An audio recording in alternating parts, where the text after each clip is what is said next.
Many people who have had a near-death experience say that they have this welcoming committee, they call it, of friends or relatives mainly who had died already, and they come and they greet them. And just imagine what that might be like. My family appeared.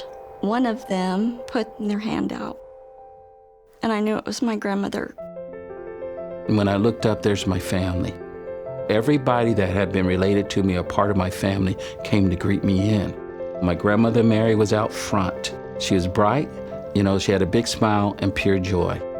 I was immediately greeted by a group of people, spirits, beings. They were absolutely exploding with a pure love. And I could be with them, and I knew without any doubt that I had known them and loved them as long as I've existed. 57.3% of those having near-death experience describe meeting other beings. When a deceased loved one is encountered during a near-death experience, they may be around the age they died, or interestingly, they may appear decades younger.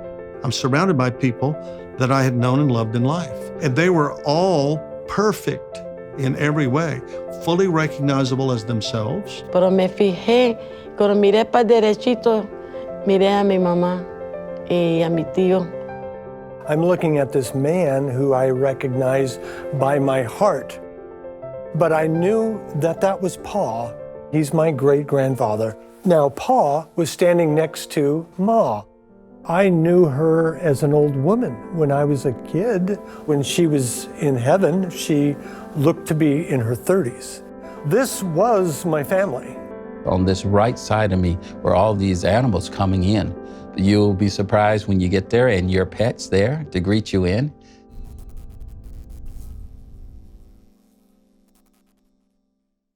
Well, welcome back to the What's After Life discussion. Have you ever wondered if there is life after death? Will I still be me? Will I recognize people who have passed on before me?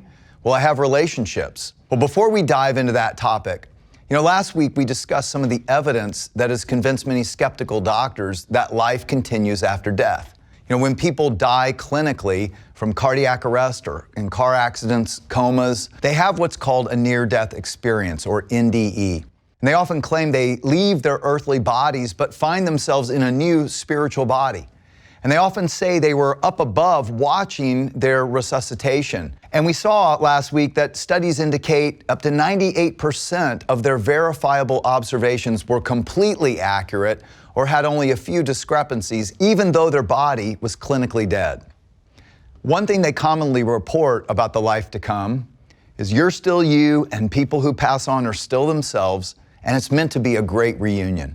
A reunion like no other. I find that's usually people's first concern. When we think about an afterlife or heaven, many people picture spirits, misty, ethereal, ghost-like people. And it sounds less tangible, less real than this life. And my wife, Kathy, used to not like to talk to me about what I was learning about all this because she'd worry that our relationship might change. It might not be as special or recognizable. And yet those having NDEs report the opposite. We know each other. We're together. We live, love, laugh, eat, drink, work, play. It's life and relationship, but as it was meant to be. That's what NDEers commonly say. And they often talk about their welcoming committee, as you just heard. A crowd of people who they've loved and known, grandparents, relatives, friends who had already died, hugging, kissing, remembering together, starting a new life, a glorious reunion.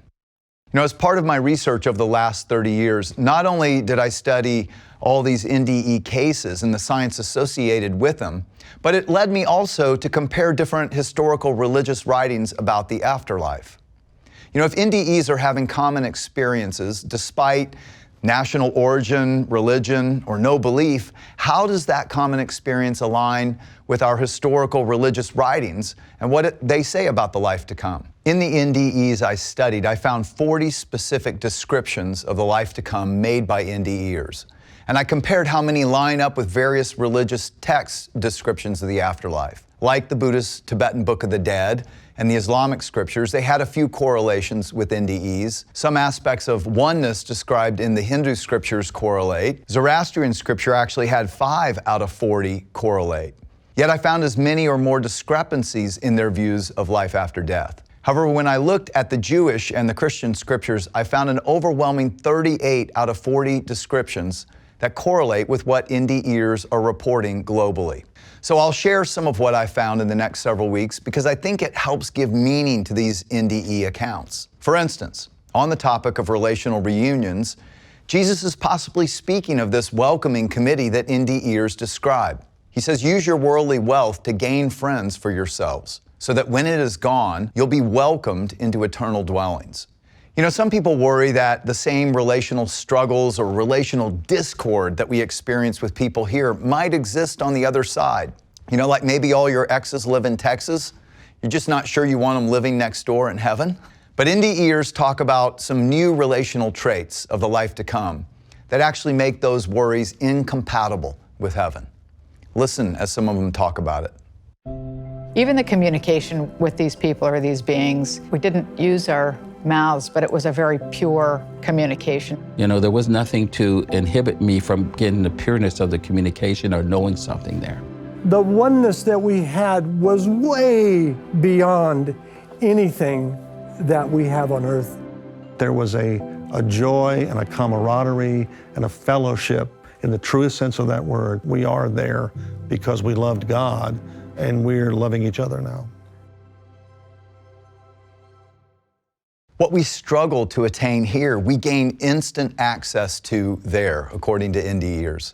Perfect communication, full understanding, a unity that connects people together, kind of like the global internet connected, but not by electromagnetic waves, by perfect love. I mean, imagine the problems that could be solved. Jesus prayed for this his last night on earth, that we would experience the unity of heaven more and more on earth. He said, I pray that they will all be one, just as you and I are one. As you are in me, Father, and I am in you, may they experience such perfect unity that the world will know that you sent me and that you love them as much as you love me. You know, NDEers and Jesus tell us the reason there's unity in heaven is the love and light of God that flows through every person and everything. I mean, think about the possibilities.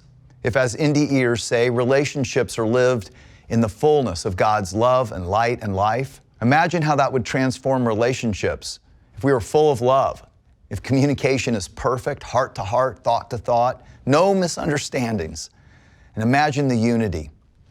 There appears to be quite a contrast in how relationships work in heaven versus here. It raises a few questions for me, especially how might I do better now in anticipation of the reunions to come? What do you think? Here's some questions to discuss.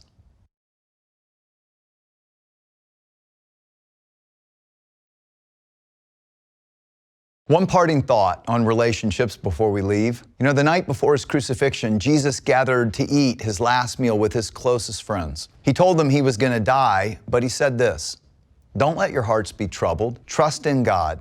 Trust also in me. There's more than enough room in my Father's home. If it were not so, would I have told you that I'm going to prepare a place for you? When everything is ready, I will come and get you so that you will always be with me where I am. I will not drink wine again until the day I drink it new with you in my Father's kingdom. You know, Jesus indicated heaven is relational, where real people are together again. Friends and loved ones are reunited, eating and drinking and celebrating life in the most beautiful place imaginable. Real life. I hope you'll come back next week because things just keep getting better. I mean, imagine working, playing, exploring all that God created, but in new dimensions of time and space. That's what we'll discuss next week as we look at the most beautiful place imaginable. See you then. Things were more beautiful than I could ever imagine. It was past anything that I would believe that it would be like. The colors were so alive that the most beautiful day on earth is just a reflection of those colors. And now I'm flying like an airplane, coming in, slowing down, descending, and I get this incredible airborne view of the holy city of God.